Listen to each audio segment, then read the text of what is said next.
सावित्री माता को पता चल गया था कि उनके पति का 1 साल के बाद देहांत हो जाने वाला है। तो वो जो मृत्यु की शक्तियाँ थी, वो जो आसुरी शक्तियाँ थी, उसने कहा ठीक है, मेरे पीछे के कोई ऐसे कर्म होंगे, मेरी ऐसी नियति होगी कि जो मेरे को सुहाग का सुख 1 साल ही मिलना था, उसके बाद मेरे पति की मृत्यु होनी थी। लेकिन ये नियति तो मेरी पुरानी है, आज मैं नई नियति भी तो बना सकती हूँ, मैं एक आत्मा हूँ। अगर कोई सामान्य चेतना में जीने वाली महिला होती तो वो शायद पति के 1 साल जो मृत्यु का समय था, उससे पहले 6-7 महीने में तो खुद मर जाती और रो रो करके पति का भी इतना बुरा हाल कर देती कि वो भी शायद 1 साल से पहले ही 9-10-11 महीने में ही मर जाता। लेकिन उसने किसी को भनक तक नहीं लगने दी, माता पिता को या सत्यवान को, और वो तपस्या करती रही, सारे घर का काम भी करती रही और उस मौत को फेस करती रही कि आप आओ, कैसे आओगी, मैं आपको आने ही नहीं दूंगी, मैं अपने पति को जाने ही नहीं दूंगी, मेरे अंदर इतनी शक्ति है। तो ऐसे हमें इन समस्याओं को अपनी साधना का, अपनी तपस्या का साधन बनाना चाहिए कि कितनी भी मुसीबतें आएं। मैंने बचपन में एक कविता पढ़ी थी स्कूल में पढ़ते समय, हम तरंगों से उलझकर पार जाना चाहते हैं, भाग्य से कह दो कि जितना हो सके हमको सताए, और जी भर कर दुखों की बिजलियां हम पर गिराए, विघ्न बाधा या विरोधों से नहीं अब त्रास हमको, कष्ट सहने का निरंतर हो चुका अभ्यास हमको, हम बवंडर में स्वयं दीपक जलाना चाहते हैं, हम तरंगों से उलझकर पार जाना चाहते हैं। बवंडर कहते हैं तूफान को, थोड़ी सी हवा चलती है तो भी दीपक बुझ जाता है हमारा, लेकिन यदि हमने उसके चारों तरफ एक शीशे की फेंसिंग कर दी और ऊपर से ढक दिया, तो फिर उस दीपक को आप कितना भी ज़्यादा हवा के अंदर रखो वो बुझता नहीं है, क्योंकि उसके चारों तरफ सिक्योरिटी का घेरा है, वो शीशा जो है, तो उसमें प्रकाश भी दिखाई देता रहता है और हवा भी नहीं लगती है। तो ऐसे जो महिलाएं हैं वो कैसे भी संबंधों के, समाज के, जीवन के कैसे भी प्रतिकूलताओं के बवंडर भी क्यों ना उठ रहे हों, लेकिन वो अपने चारों तरफ यदि एक अपनी दिव्यता का, अपने मातृत्व का, अपनी योग शक्ति का एक कवच पहन के रहें, तो ये सारी परिस्थितियाँ उसका बाल भी बांका नहीं कर सकती हैं। और उसके बाद तो उसको वरदान देती हैं। यमराज ने पहले तो सावित्री के पति को छीनना चाहा, लेके चला वो, लेकिन जब सावित्री ने यमराज का मुकाबला किया और उसको अपनी अच्छाई से, अपने सद्गुणों से जीता। देखो, युद्ध 2 प्रकार के होते हैं। एक युद्ध तो ऐसा है जिसमें भाला, बर्छी, तीर, तलवार, कटार ये चलाई जाती हैं, जैसे महारानी लक्ष्मीबाई ने युद्ध किया। और एक युद्ध होता है जो सावित्री ने युद्ध किया, वो युद्ध था शालीनता का, अपने गुणों का, अपनी तपस्या का। एक युद्ध सीता माता ने किया, एक युद्ध सावित्री माता ने किया, एक युद्ध अनसुया माता ने किया, एक युद्ध महारानी लक्ष्मीबाई ने किया। तो दोनों प्रकार के युद्ध महिलाओं के हमारे सामने हैं, ये हमारी पूर्वज महिलाएं हैं। अगर हमें कभी किसी समय फिजिकली महारानी लक्ष्मीबाई की तरह से युद्ध करना पड़े, तो भी हमारे शरीर व्यायाम से, प्राणायाम से, जूडो, कराटे, सब प्रकार की विद्याएं बेटियों को सीखनी चाहिए। उनका शरीर इतना सशक्त, इतना फुर्तीला, इतना लचीला, इतना हल्का ऐसा होना चाहिए जैसे महारानी लक्ष्मीबाई का था, और उनका साहस ऐसा होना चाहिए जैसे कि महारानी लक्ष्मीबाई का था।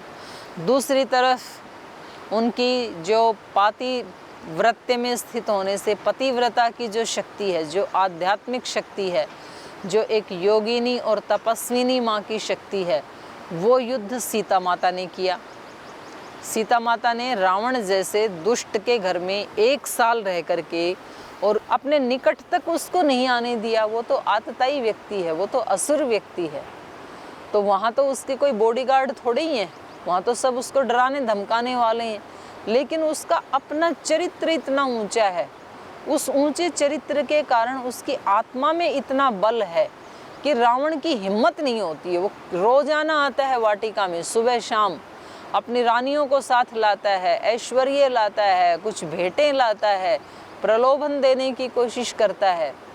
लेकिन जैसे ही वो सीता के पास थोड़ा सा बढ़ने की कोशिश करता है, तो जो सीता की तपस्या से जो उसका ओरा है, जो आभा मंडल है, उसके आगे वो बढ़ नहीं पाता है।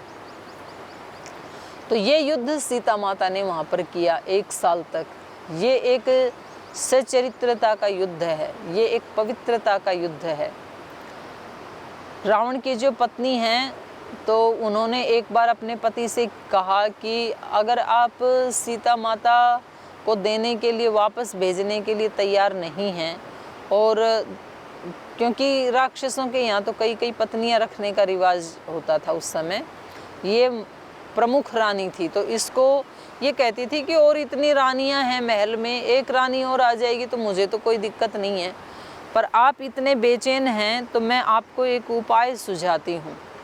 क्योंकि सीता माता श्री राम के अलावा किसी भी चेहरे को पसंद नहीं करती है, तो आप सीता माता के सामने जब जाते हो तो आप रावण का चेहरा लेके क्यों जाते? आप तो मायावी हैं, आप भगवान श्री राम का रूप क्यों नहीं धारण कर लेते हैं? तो उन्होंने कहा कि ये तो मैं पहले ही कर चुका हूँ, लेकिन जब जब मैं श्री राम का मुखौटा लगाता हूँ तो तब तब मुझे इस धरती की सारी माँ बहन बेटियाँ जो हैं वो अपनी ही माँ बहन बेटी जैसे नज़र आती हैं, तो मेरे अंदर ये दुष्टता रहती ही नहीं है, तो मैं क्या करूँ। ऐसे ही मैंने बताया कि एक युद्ध सीता माता ने किया, एक सावित्री माता ने किया यमराज से। तो जो यमराज पहले उसके पति के प्राण लेने पे तुला हुआ था, वही यमराज अब उसको वरदान देने के लिए लालायित है, और उस वरदान में उसने अपनी कुशल बुद्धि के द्वारा अपने ससुर का खोया हुआ राज्य भी मांग लिया, उनकी खोई हुई दृष्टि भी उसने दोबारा मांग ली, और अपना सुहाग भी, सत्यवान का जीवन भी मांग लिया, खुद पुत्रवती होने का वरदान भी मांग लिया। माने अपने भूतकाल को भी ठीक कर लिया, वर्तमान काल को भी ठीक कर लिया, भविष्यत काल को भी ठीक कर लिया। ये है नीति का युद्ध, ये है आध्यात्मिकता का, तपस्या का युद्ध, ये है दिव्यता का दिव्य युद्ध। जो हम दिव्यता की बात कर रहे हैं, तो एक दिव्य युद्ध भी होते हैं, एक स्थूल भौतिक फिजिकल युद्ध भी होते हैं। तो जब आपको घर परिवार में इस प्रकार का युद्ध करना पड़े, कहीं समाज में, संगठन में, संस्था में, जिसको आप अपना मानते हैं, वहाँ सेवा करते हुए इस प्रकार की यदि बाधाएं आएँ और युद्ध करना पड़े, तो उस समय हमें दिव्यता का युद्ध करना चाहिए। जीतो जुल्म सहन शक्ति से, क्रोध को दया विचार से जीतो, ऐसे इस संसार को जीतो। तो ये बदी हमेशा नेकी से हारती है, बदी बदी से नहीं हारती है। तो जब हमारे अपने ही हमारे साथ कहीं बदी करने लगें, स्थितियां बहुत बदतर बन जाएं, घर में, परिवार में, समाज में, संगठन में, संस्था में, तो उस बदतर में से बेहतर क्या निकालना है, ये ट्रिक हमें आनी चाहिए, ये विद्या हमारे पास होनी चाहिए। और ये विद्या तो हम पक्षियों से भी सीख सकते हैं। जो छोटे छोटे पंछी हैं, तो हम जो घर में सफाई करते हैं तो उस कूड़े में कुछ अन्न के दाने भी आ जाते हैं, कुछ खाने पीने की छोटी मोटी चीज़ें, फलों के छिलके, सब्जियों के छिलके, ये कुछ उसमें कचरे में साथ आ जाते हैं।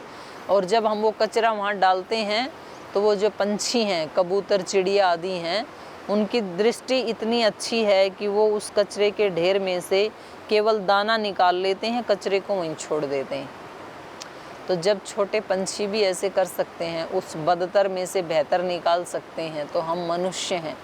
और ये मनुष्यों में भी सबसे बड़ी जिम्मेदारी है, ये मातृशक्ति की है, क्योंकि वो ही सिखाती है अपने बच्चों को, और वो ही बच्चे बड़े होकर के किसी अलग अलग क्षेत्र में कहीं पदाधिकारी बनेंगे, कहीं वो किसी देश की बड़ी व्यवस्था को संभालने वाले मंत्री बनेंगे, संतरी बनेंगे, नेता बनेंगे, अभिनेता बनेंगे, सैनिक बनेंगे, सिपाही बनेंगे, व्यापारी बनेंगे, कर्मचारी बनेंगे।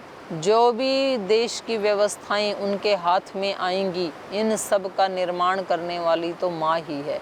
तो वो बचपन में जैसी लोरियाँ सुनाएगी, जैसी घुट्टी पिलाएगी, जैसे संस्कार बच्चों को देगी, और संस्कार शब्दों में नहीं दिए जाते हैं, जैसा वो स्वयं जिएगी। तो बच्चे देखते हैं ना, अपने माँ बाप का जीवन देखते हैं, तो अनायास ही उनके अंदर वो सारे गुण या दोष जो भी हों वो ऑटोमेटिक ही उनके अंदर ट्रांसफ़र हो जाते हैं।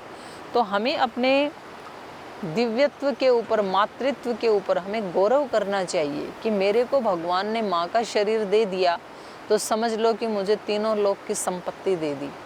हमारे श्रद्धेय स्वामी सोमानंद जी महाराज जी थे जो, तो उनसे मैंने ऐसे सुना, वो कहते थे कि मैं तो बस एक ही कामना है मेरी कि यदि भगवान मुझे इस जन्म के बाद अपने चरणों में रखना चाहें, मोक्ष में रखना चाहें, तो उनकी मर्जी है, लेकिन यदि वो दोबारा मुझे धरती पे भेजें तो मेरी एक ही कामना है कि मुझे माँ का शरीर मिले।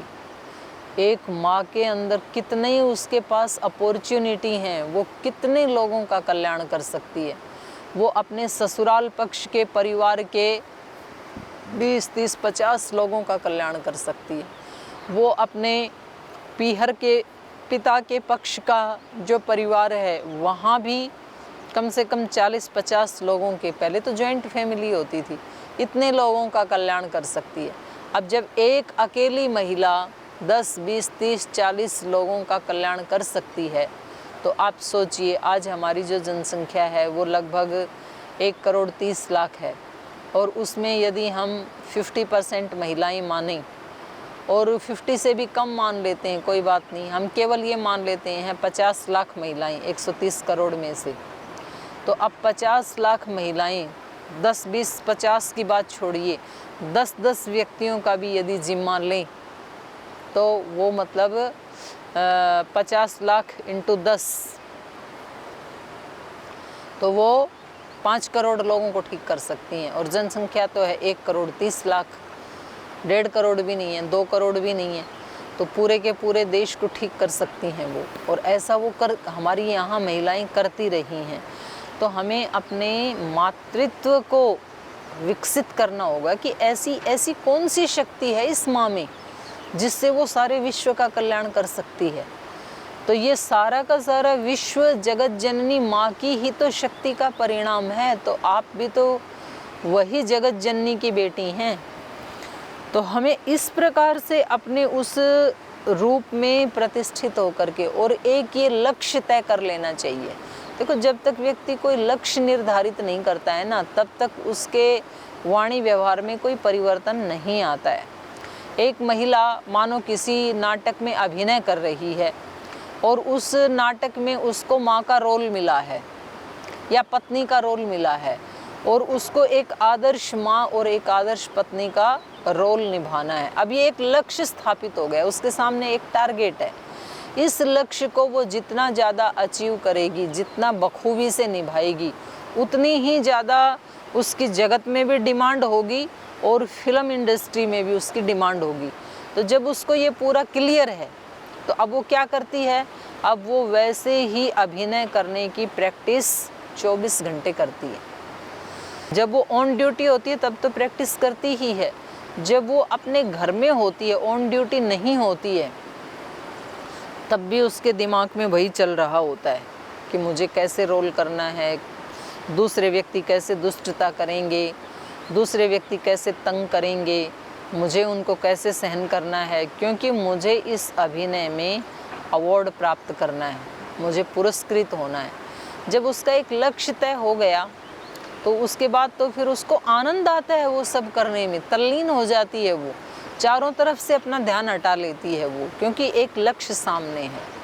तो जब एक महिला अगर ये लक्ष्य बना ले अपना, अपने मन में ये ठान ले कि मुझे तो भगवान का यंत्र बन के रहना है इस धरती के ऊपर, मेरा सीधा का सीधा संबंध भगवान के साथ है, जैसे किसी अभिनेत्री का संबंध प्रोड्यूसर के साथ है, किसी कंपनी वाले के साथ है, तो वो केवल और केवल उसके आदेश का पालन करती है। वो कहता है कि आपको ऐसा रोल करना है, वो बिल्कुल वैसा ही करती है, क्योंकि उसको उसके बदले में पैसे मिलने वाले हैं। लेकिन पैसे तो ऐसा धन है कि हो सकता है आज पैसे मिले और कल ही कोई ऐसी बीमारी आ गई, कोई आपत्ति विपत्ति आ गई, तो वो पैसे तो छिन सकते हैं। तो जब ऐसे अनित्य धन के लिए भी वो इतनी तल्लीनता से अपने काम में जुट जाती है और इधर उधर से अपना ध्यान हटा लेती है और अपनी सारी की सारी शक्ति को वहाँ एकाग्र कर देती है, तो हम तो एक ऐसे धन की तलाश में हैं जो शाश्वत धन है, जिसको कोई छुड़ा नहीं सकता है, कोई मिटा नहीं सकता है, कोई घटा नहीं सकता है, कोई चुरा नहीं सकता है, मौत भी जिसको छीन नहीं सकती है। ऐसी दिव्य संपत्ति के लिए यदि हम ये लक्ष्य तय कर लें कि मुझे भगवान का यंत्र बनना है और भगवान अब किसी को भी भेजे मेरे पास, लेकिन मुझे उस दिव्यता से नीचे नहीं आना, क्योंकि मुझे ये रोल करना है दिव्यता वाला, मुझे ये अभिनय करना है, भगवान ने मुझे उसके लिए सेलेक्ट किया है। तो एक लक्ष्य निश्चित हो गया। अब तो कितनी भी ज़्यादा प्रतिकूलताएं आएंगी उतना ही ज़्यादा इसका व्यक्तित्व ज़्यादा निखरेगा। फिल्म में जो सबसे ज़्यादा सुपर हीरो होता है उसके सामने सबसे ज़्यादा विपत्तियां दिखाई जाती हैं, और जितनी विपत्तियां दिखाई जाती हैं और जितना वो उनको पार कर जाता है उतना ही अच्छा हीरो माना जाता है वो, और उतनी ही ज़्यादा वो फिल्म हिट होती है। तो जब हमने ये मान लिया कि संसार में मेरा रोल तो दिव्यता का रोल है, तो अब तो जितनी बाधाएं आएंगी वो मेरे स्वरूप को, मेरे मातृत्व को, मेरे दिव्यत्व को, मेरी आध्यात्मिकता को, मेरी तपस्या को ऊंचा उठाने के लिए वो तो साधन बनेंगे। तो इस प्रकार से हमें ये जो प्रतिकूलताएं हैं इनसे घबराना नहीं चाहिए, इनकी शिकायत भी नहीं करनी चाहिए कि जी चारों तरफ ये सब है, कैसे हम दिव्य बने, कैसे हम दूसरे को दिव्य बनाएं। यही तो शोभा है हमारी। अगर ये चारों तरफ नहीं होता, सब अनुकूलताएं होती, तो हमें हमारे अंदर की दिव्यता और मातृत्व को अभिव्यक्त करने का चांस ही नहीं मिलता। ये तो शुक्र है इन लोगों का जो इन्होंने चांस दे दिया हमें। तो ऐसे जब हम सोचते हैं तो फिर हमारे चित्त की स्थिति जो है वो एक अलग ही प्रकार की हो जाती है। और ये केवल कल्पना नहीं है, जो मैंने आपको उदाहरण दिए सीता माता का, सावित्री माता का, महारानी लक्ष्मीबाई का, तो ये कोई कपोल कल्पना ही नहीं है।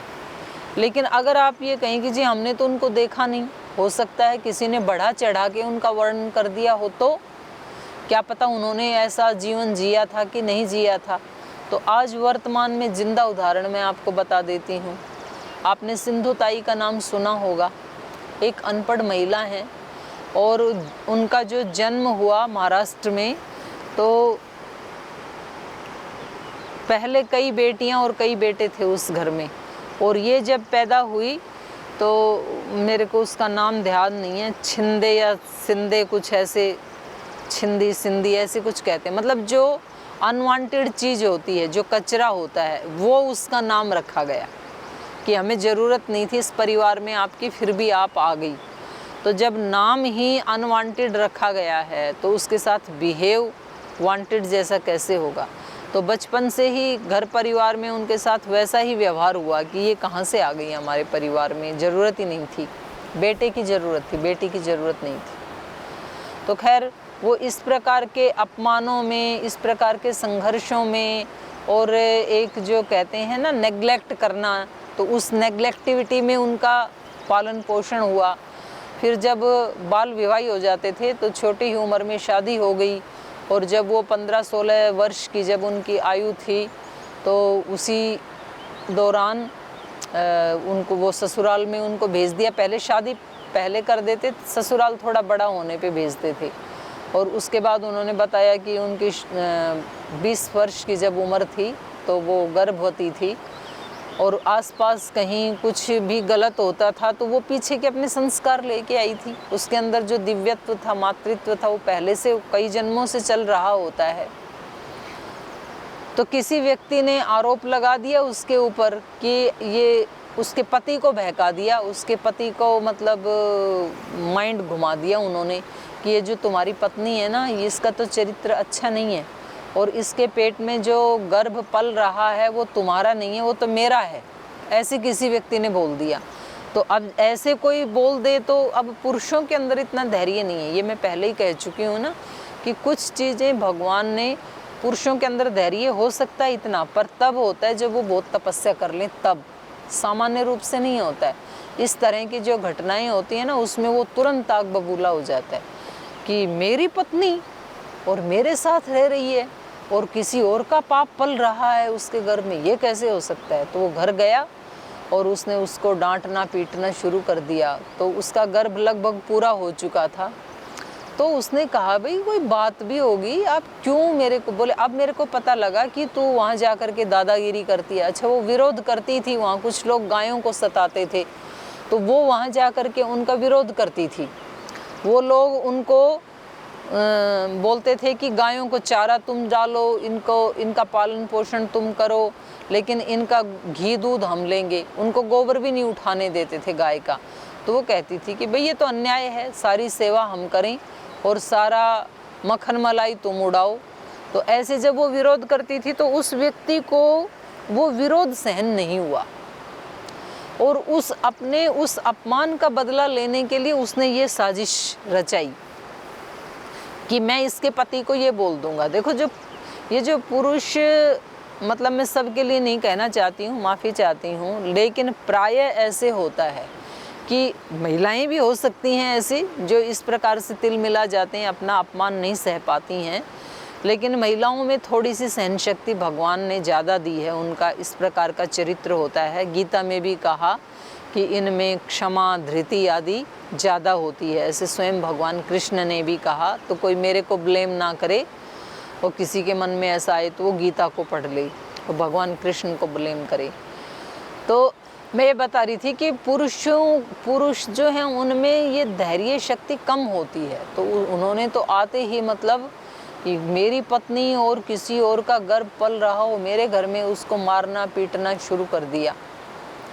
तो उसने कहा कि भाई बात क्या है, बात तो कर लो। बोले बात होगी, मेरे घर से निकल जा तू। तो ऐसे उसको मारते पीटते धक्का लगाते लगाते और वो चलते चलते वहाँ आ गई जहाँ गौशाला, जहाँ गाय बांधी जाती है। और उस समय उसको इतनी ज़ोर से धक्का दिया कि वो गिर पड़ी पेट के बल और उसका गर्भपात हो गया और वो बेहोश हो गई और पति उसको वहाँ से छोड़ के चला गया। तो खैर जब उसको होश आया तो उसने देखा कि ये क्या हो गया मेरे जीवन में। और उसने देखा कि जब वो वहाँ पड़ी हुई है और उसका गर्भपात भी हो गया, कोई शिशु उसके पास में पड़ा हुआ है और एक गैया मैया वहाँ उसके ऊपर खड़ी हुई है, लेकिन गाय ने ना तो शिशु के ऊपर पैर रखा और ना शिशु की माँ के ऊपर पैर रखा। तो उसने सोचा कि अरे देखो, इस गाय माता ने मेरी कितनी सहायता की है। तो उस समय से उसको गाय से प्रीति हो गई और फिर उसने खुद ही, कोई पास में कोई पत्थर पड़ा था तो अपने शिशु का जो नाल बोलते हैं, नाड़ी छेदन किया। नाल को काटा जाता है जो माँ की नाभि से जुड़ी हुई होती है। तो बोली मैंने पत्थर से खुद ही उस नाड़ी का छेदन किया और हिम्मत करके मैं उठी, अपने आप को मैंने संभाला, शिशु को भी संभाला, उसके जो वो होता है कवच होता है उसको, झिल्ली को मैंने तोड़ा और उस नवजात बच्चे को लेकर के और उस अवस्था में, प्रसव अवस्था में वो वहाँ से चल पड़ी। मतलब कितना कष्ट हुआ होगा उसको। तो बोली मैं बहुत, मतलब ऐसे में चला थोड़े जाता है, अभी प्रसव हुआ और कैसे व्यक्ति से चला जाएगा, और वो भी बच्चा हाथ में। मतलब ये तो कोई कहानी नहीं सुना रही हूँ, ये तो सच्ची घटना है और आज भी जिंदा है सिंधु ताई, कोई भी जाके पूछ सकता है, उनसे देख सकता है। तो ऐसी अवस्था में कोई महिला चल रही है। तो फिर बोली मैं जैसे तैसे गिरते बैठते आराम करते मैं अपने माँ के घर गई और वहाँ जा कर के मैंने अपनी पूरी कहानी सुनाई कि मेरे साथ ऐसा ऐसा घटित हो गया। तो बोले, उन्होंने कहा, माता ने कहा कि अब तुम हमारे काम की नहीं रही, मतलब तुमने तो हमारी नाक काट दी, हमारी बदनामी कर दी। क्योंकि उन्होंने कहा कि ये बच्चा किसी दूसरे का नहीं है और ये मेरे ऊपर आरोप लगाया गया है, लेकिन उन्होंने भी उसको स्वीकार नहीं किया, पीहर वाले पक्ष ने भी। तो अब फिर वो वहाँ से चल पड़ी कि भाई अब तो कोई ठिकाना ही नहीं रहा। तो महिला के दो ही तो ठिकाने होते हैं, या तो ससुराल, या तो पिता का घर, या तो पति का घर। और जब दोनों से ही बेदखल हो गई और ये कहीं किसी सन्यासी या आश्रम में भी नहीं जा सकती क्योंकि छोटा बच्चा पास में है, अनमैरिड हो तो चली जा सकती है। तो वो बेचारी वहाँ से चलते चलते कि भाई अब तो भीख मांगने के अलावा और कोई चारा ही नहीं रहा और वो जो उसका शिशु था वो बेटी थी, ये बेटी भी मेरे साथ है। और ऐसे उसने कम से कम अपने जीवन के 10-12 वर्ष ट्रेन में घूमती थी, ट्रेन में भीख मांग के, बस अपने पेट पालने के लिए उतना ही वो मांगती थी और अपने बच्ची को भी पालती थी, अपना भी पेट पालती थी। उसको गाना बहुत अच्छा आता था। भगवान कुछ ना कुछ तो देता ही है। और अंदर से मातृत्व और एक उपद्रव का विरोध करने की शक्ति उसके अंदर पहले से ही थी। तो कहीं भी ट्रेन में कहीं कुछ गलत वो देखती तो उसका विरोध करती थी। और बहुत मधुर भजन गाती थी, तो उसके भजनों को सुन के लोग बहुत खुश होते थे, कुछ पैसे दे देते थे, कुछ उसको खाने के लिए दे देते थे। तो फिर जैसे ही उसकी पूर्ति हो जाती तो वो अगले स्टेशन पे उतर जाती थी। फिर वो देखती उस स्टेशन के ऊपर भी कुछ छोटे बच्चे भीख मांग रहे हैं, कुछ बुजुर्ग हैं जो अब चल भी नहीं सकते हैं, भिखारी हैं। तो वो अपनी मांगी हुई भीख में से फिर उन बच्चों को दे देती थी, और उन बच्चों को देती तो वो बच्चे उनके पास माँ माँ करके आ जाते थे। तो बोली एक तो मेरी बेटी थी मेरे पास, और फिर हमारा 8-10 का एक और ग्रुप बन गया। तो मैं जो भीख मांगती थी तो मैं उन बच्चों को दे देती थी। बाद में वो भी तो भिखारी ही थे, वो बच्चे भी। तो बोले फिर हम सारे माँ बेटे मिल कर के मांगते थे, और सारे माँ बेटे मिल के जो लाते थे उसको फिर हम बहुत एक परिवार की तरह से शाम को साथ बैठ कर के खाते थे, और बड़े अपने आनंद से जीवन जीते थे। तो फिर किसी को पता लगा तो बोले वहाँ से भी खदेड़ दिया मेरे को, उन बच्चों से भी। तो फिर रात को, क्योंकि ये 20 साल की जवान महिला है, बच्ची पास में है, तो बोली जी रात को दिक्कत आती थी, दिन में तो चलो भीख मांग ली, तो रात को सोएं तो, क्योंकि महिला का तो शरीर ऐसा है, और पहले ही महिला को अगर आपको डाउन करना है, उसको सत्यानाश करना है, सर्वनाश करना है, तो एक बहुत सशक्त ब्रह्मास्त्र है, उसके चरित्र के ऊपर उंगली उठा दो, बस फिर वो समझ लो मर गई, जिंदा जी ही मर गई। तो ये उसके सामने एक बहुत बड़ी चुनौती थी, बहुत बड़ा संघर्ष था। तो इसलिए वो रात को जाके स्मशान में सोती थी, क्योंकि स्मशान में तो कोई व्यक्ति रात को आता नहीं है, डर लगता है सबको स्मशान में। और वो तो मौत को पार कर चुकी थी। जब व्यक्ति बहुत संकट झेल लेता है ना, तो वो संकटों के पार चला जाता है। जैसे 3 महीना पहले जब कोरोना आया भारत में, तो कोरोना तो इतना सा था, और कोरोना का डर इतना सा था, लोग बाहर नहीं निकलते थे। और 3 महीने में अब फैलते फैलते कोरोना बहुत बढ़ रहा है, लेकिन लोगों का डर ख़त्म हो रहा है। ऐसे ही मार्केट में घूम रहे हैं सब लोग नकाब लगा करके। क्यों? क्योंकि जब डर बहुत ज़्यादा बढ़ जाता है, विपत्तियां बहुत सर पे आ जाती हैं, तो वो व्यक्ति उन विपत्तियों के डर के पार चला जाता है फिर। तो इसको स्मशान का कोई डर नहीं था, तो ये स्मशान में सोती थी कि ताकि कोई उसकी इज्जत के साथ छेड़छाड़ ना कर सके। और बोली 1-2 बार कभी ऐसा हुआ भी कि कोई व्यक्ति दूर से मेरे को लगा कि कहीं ये पास में ना आ जाए, तो बोले मैं बाल बिखेर के तरह तरह की चिल्लाहट, चीख, ऐसी आवाज़ें निकालना शुरू कर देती थी। तो वो समझते ये तो कोई भूतनी है, तो वो वहाँ से डर के भाग जाते थे। और वो और कईयों को बताते थे कि मैं कल रात उधर से गुजर रहा था और वहाँ मैंने एक भूतनी को देखा, तो तुम उधर मत जाना, यहाँ तो एक बहुत खूंखार भूतनी रहती है। तो बोली इस तरह से मेरे 10-15 वर्ष आराम से बीत गए। और फिर जैसे ही बेटी बड़ी हुई तो उसको लगा कि ये जो मेरे अडॉप्ट किए हुए बच्चे हैं, भिखारी बच्चे हैं, तो इनके साथ मैं न्याय नहीं कर पाऊंगी। तो उसने अपनी बेटी को एक किसी हॉस्टल में डाल दिया। और फिर इन 10 बच्चों से बोले फिर हमने एक मकान खरीद लिया, हम उस मकान में रहने लगे, फिर और बच्चे आने लगे। तो ऐसे करते करते करते आज वो सैकड़ों हजारों बच्चों की माँ बन गई। और वो जो भिखारी बच्चे जिनका जीवन उनके जन्म देने वाले माँ बाप ने तो बर्बाद कर दिया था, लेकिन इस सिंधु ताई ने अपने मातृत्व से उसको सींच करके उनमें से उन लोगों को बड़े बड़े ऑफिसर बनाया। उनमें से किसी को प्रोफेसर, किसी को वकील, किसी को डॉक्टर, ऐसे ऊंचे ऊंचे पदों पे वो काम करते हैं और विदेश में भी चले गए। तो ये है मातृत्व की शक्ति। इसके पास कोई डिग्री थोड़ी थी, लेकिन एक योग मातृत्व की, हिम्मत की, साहस की शक्ति थी। तो सब बहनों के अंदर ही वो शक्ति है।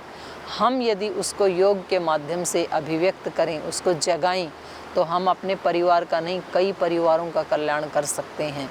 तो ये चर्चा हमारी दिव्यत्व के निर्माण में मातृशक्ति का योगदान, ये आगे भी जारी रहेगी। आज समय हो गया, आज की चर्चा को यहीं विराम देते हैं। शेष कल।